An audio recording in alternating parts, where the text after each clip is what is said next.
दालबोमगढ़ के पुरुष को दी गई मैया सम्मान योजना की राशि। पूर्वी सिंहभूम के दालबोमगढ़ प्रखंड में मुख्यमंत्री मैया सम्मान योजना को लेकर गड़बड़ी सामने आई है। यहां पुरुष को राशि देने का मामला सामने आया है। सूत्रों के मुताबिक पूर्वी सिंहभूम सहायक निदेशक सामाजिक सुरक्षा कार्यालय से दालबोमगढ़ के छोटकू महतो के बैंक ऑफ इंडिया दालबोमगढ़ शाखा में 1,000 रुपये 4 माह व वर्तमान में 1 माह 2,500 रुपये राशि भेजी गई थी।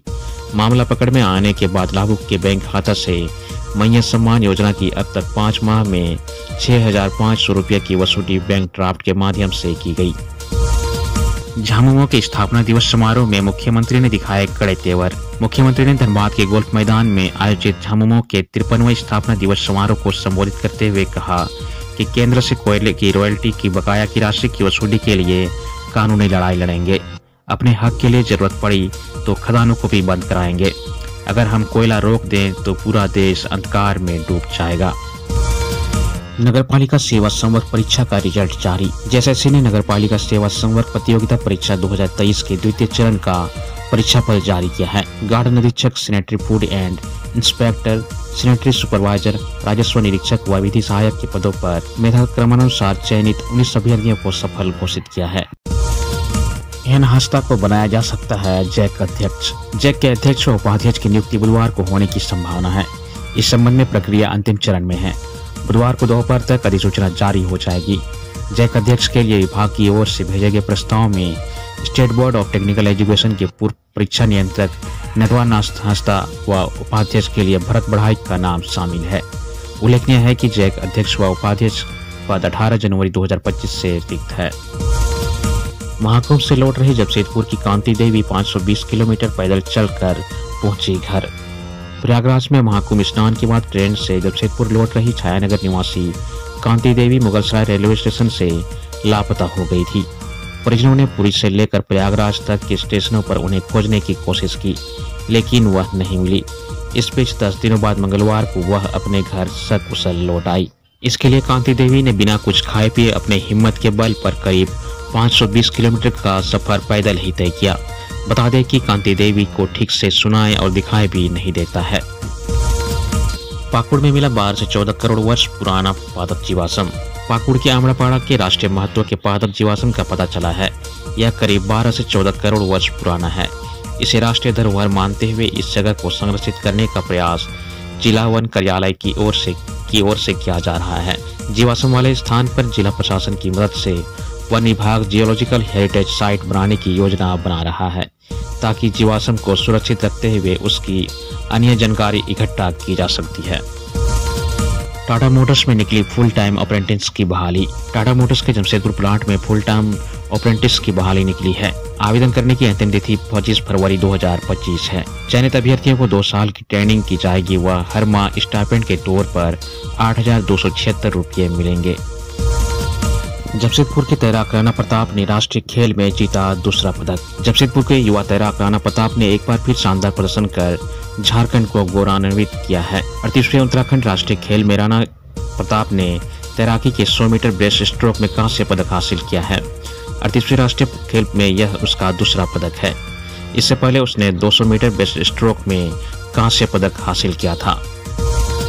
6 फरवरी से आम लोगों के लिए खुलेगा राजभवन उद्यान। राजभवन उद्यान आम लोगों के लिए 6 से 12 फरवरी तक के लिए खोला जा रहा है।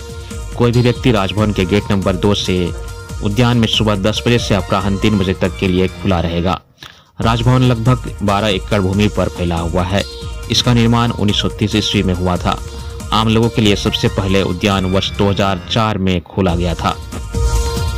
पूर्व विधायक सीता सोरेन की झामुमो में लौटने की अटकलों को दिया विराम। भाजपा नेत्री व जामा की पूर्व विधायक सीता सोरेन ने कहा कि भाजपा ने उन्हें मान सम्मान दिया है तो उसे छोड़ने के सवाल ही पैदा नहीं होता। उन्होंने पार्टी और परिवार के बीच परिवार को बड़ा बताते हुए कहा कि कर्म क्षेत्र से में परिवार से हमेशा आशीर्वाद मिला है। दुमका सर्किट हाउस में मंगलवार को कार्यकर्ताओं से मिलने के दौरान सीता सोरेन ने घर वापसी को लेकर चल रहे अटकलों पर विराम लगा दिया।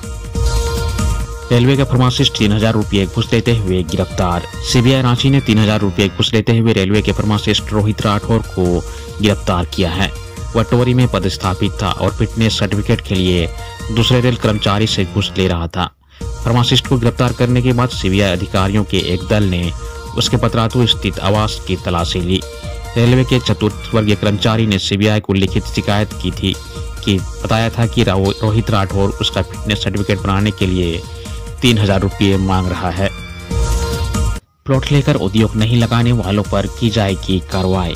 उद्योग मंत्री संजय प्रसाद यादव ने कहा है कि औद्योगिक क्षेत्र अथवा राज्य में कहीं भी सरकार के माध्यम से प्लॉट लेकर उद्योग नहीं लगाने वाले लोगों पर कार्रवाई की जाएगी। मंत्री ने कहा कि उद्यमियों को जमीन इसलिए दी जाती है कि वहां उद्यम स्थापित हो और ज़्यादा से ज़्यादा स्थानीय लोगों को रोजगार मिले, पर कई लोग वर्षों तक जमीन पर अपने कब्जे में रखे हुए हैं और उद्यम स्थापित नहीं कर रहे हैं। अब ऐसे लोगों को अंतिम बार नोटिस देकर पूछा जाएगा। रांची के नगड़ी में अपराधियों ने चाचा और भतीजा को मारी गोली। रांची के नगड़ी थाना क्षेत्र के कतरपा गांव में बाइक सवार अपराधियों ने दुकान बंद कर घर लौट रहे चाचा भतीजा बुधराम मुंडा और मनोज कच्छप को गोली मार दी। उन्हें रिम्स में भर्ती कराया गया, जहां चिकित्सकों ने दोनों को मृत घोषित कर दिया। यह घटना मंगलवार की शाम 7 बजे की है। कांग्रेस नेता राजनीतिक मुद्दों को लेकर मुख्यमंत्री से की मुलाकात। कांग्रेस प्रभारी गुलाम अहमद मीर के नेतृत्व में पार्टी नेताओं ने मुख्यमंत्री हेमंत सोरेन से उनके आवास पर मुलाकात की। मुख्यमंत्री हेमंत सोरेन के साथ कांग्रेस नेताओं ने राज्य के कई मुद्दों पर चर्चा की। मुख्यमंत्री से जाति जनगणना कराने की पहल पर चर्चा हुई। कांग्रेस नेताओं का कहना था कि पार्टी ने इसे चुनावी मुद्दा बनाया था। सिरमटोली फ्लाईओवर को 15 मार्च तक पूरा करने का दिया निर्देश। पथ निर्माण विभाग के प्रधान सचिव सुनील कुमार ने मंगलवार को मेकन सिरमटोली फ्लाईओवर के कार्यों का निरीक्षण किया। इस क्रम में प्रधान सचिव ने केबल स्टे ब्रिज के कार्यों को देखा, साथ ही तीनों रैंप की स्थिति देखी। इसके बाद उन्होंने काम कर रही कंपनी L&T के अधिकारियों को 15 मार्च तक काम पूरा करने का निर्देश दिया। टोल प्लाजा की हाई मास्ट लाइट गिरने से 2 महिला की मौत। रांची के नगड़ी थाना क्षेत्र में रांची गुमला मुख्य मार्ग पर पतरचौली टोल प्लाजा के पास मंगलवार दोपहर करीब 1 बजे हाई मास्ट लाइट का पोल यात्रियों से भरे एक ऑटो पर गिर गया। इस हादसे में ऑटो में सवार बंदी उरायन और उसकी बेटी दसवीं उरायन की मौके पर ही मौत हो गई।